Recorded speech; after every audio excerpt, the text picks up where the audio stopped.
Peredam kebisingan aktif adalah fitur menarik dari headphone kelas atas yang memerlukan beberapa rekayasa yang agak rumit.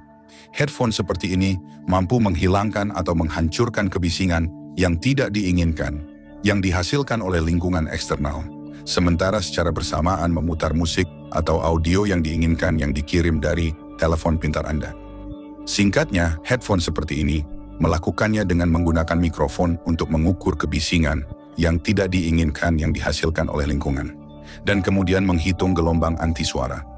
Gelombang anti suara ini ditambahkan ke bentuk gelombang musik atau audio Anda, dan ketika bentuk gelombang gabungan diputar melalui speaker headphone, kebisingan eksternal dihilangkan atau dibatalkan, dan hanya audio yang diinginkan yang tersisa.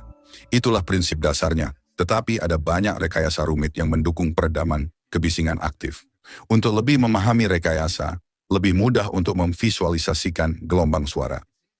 Bukan sebagai pola sinusoidal, tetapi sebagai serangkaian zona bertekanan tinggi yang bergerak, yang dikenal sebagai kompresi, dan zona bertekanan rendah, yang dikenal sebagai rarefaksi. Katakanlah Anda tinggal atau bekerja di sebelah jalan raya. Semua mobil dan truk yang melaju dengan cepat menghasilkan suara dengan bentuk gelombang seperti ini, yang sebenarnya hanyalah rangkaian perjalanan melalui zona bertekanan tinggi dan bertekanan rendah. Kompresi dan penipisan ini bergerak melalui udara, dan saat menyentuh gendang telinga, Anda mendengar suara jalan raya. Untuk menghasilkan gelombang anti suara untuk kebisingan jalan raya, gelombang suara yang dihasilkan harus sama dan berlawanan.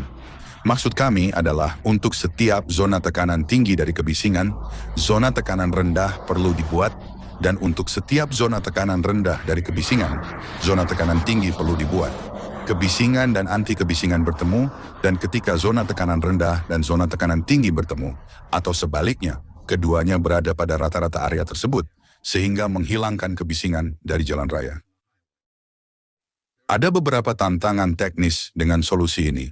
Pertama, headphone atau earbud itu sendiri menyediakan isolasi kebisingan pasif, dan oleh karena itu kita membutuhkan dua mikrofon. Satu mikrofon digunakan di bagian luar untuk mengukur kebisingan itu sendiri, dan mikrofon kedua digunakan di bagian dalam headphone untuk mengukur persentase kebisingan yang melewati sifat isolasi suara headphone dan masuk ke telinga Anda. Tantangan kedua adalah agak sulit untuk secara tepat menyesuaikan waktu gelombang anti suara dengan kebisingan eksternal. Kebisingan dari jalan raya memiliki ratusan kompresi dan penjernihan setiap detiknya. Jadi, jika gelombang anti suara menyimpang beberapa milidetik, maka pembatalan kebisingan tidak akan bekerja dengan baik. Oleh karena itu, prosesor digital berdaya tinggi digunakan untuk mengukur dan menghitung gelombang anti suara yang sempurna, sementara secara bersamaan, mikrofon interior memantau apakah peredam bising aktif sebenarnya berfungsi dengan baik. Perlu diketahui bahwa peredam bising aktif lebih efektif untuk kebisingan frekuensi rendah dan berulang, karena kebisingan tersebut hanya memiliki beberapa ratus puncak dan palung atau panjang gelombang setiap detik, tetapi kebisingan frekuensi tinggi memiliki ribuan panjang gelombang per detik. Jika terdapat ketidakakuratan sekecil apapun dalam pengaturan waktu gelombang anti suara, dengan kebisingan frekuensi tinggi, maka kombinasi yang dihasilkan antara gelombang anti suara dan kebisingan frekuensi tinggi akan menjadi tidak efektif. Tantangan ketiga yang dikelola oleh prosesor dan sirkuit adalah bahwa bentuk gelombang anti suara perlu digabungkan dengan bentuk gelombang audio yang dikirim dari telepon pintar Anda. Audio ditambah anti suara bertindak seperti berbagai instrumen dalam sebuah lagu, dan keduanya bergabung untuk menghasilkan suara baru yang dimainkan melalui satu speaker. Ketika gelombang audio gabungan ditambah gelombang anti suara dan kebisingan dari lingkungan bercampur, komponen anti suara dari gelombang gabungan dan kebisingan dari lingkungan saling meniadakan, dan yang kita dengar hanya audio yang diinginkan. Kami membuat episode terpisah yang membahas berbagai komponen headphone ini, dan kami sedang mengerjakan episode mendatang yang akan membahas prestasi teknik lainnya, seperti komunikasi Bluetooth, antena, dan mikrofon sistem mekanis mikrolistrik. Juga, satu catatan singkat tentang model 3D ini. Ini adalah Apple AirPods 2 yang sebenarnya tidak memiliki fitur peredam bising aktif.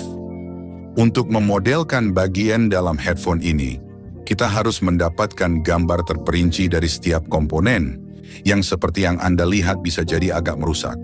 Kami memiliki model eksterior dari headphone lain yang agak mahal, yang menyediakan peredam bising aktif, tetapi tidak ada model interiornya. Maaf atas perubahan yang kami harap tidak terlalu membingungkan. Lebih jauh, lihat komentar pembuat dalam subtitle bahasa Inggris Kanada, di mana kami membahas kesulitan menerapkan peredaman kebisingan di sebuah ruangan. Kami juga ingin mengucapkan terima kasih kepada semua sponsor YouTube dan Patreon kami, karena telah membantu kami membangun penjelasan teknik yang mendalam ini. Anda juga dapat memberikan dukungan dengan berlangganan, menyukai video ini, dan berkomentar di bawah. Ini adalah cabang pendidikan. Terima kasih telah menonton.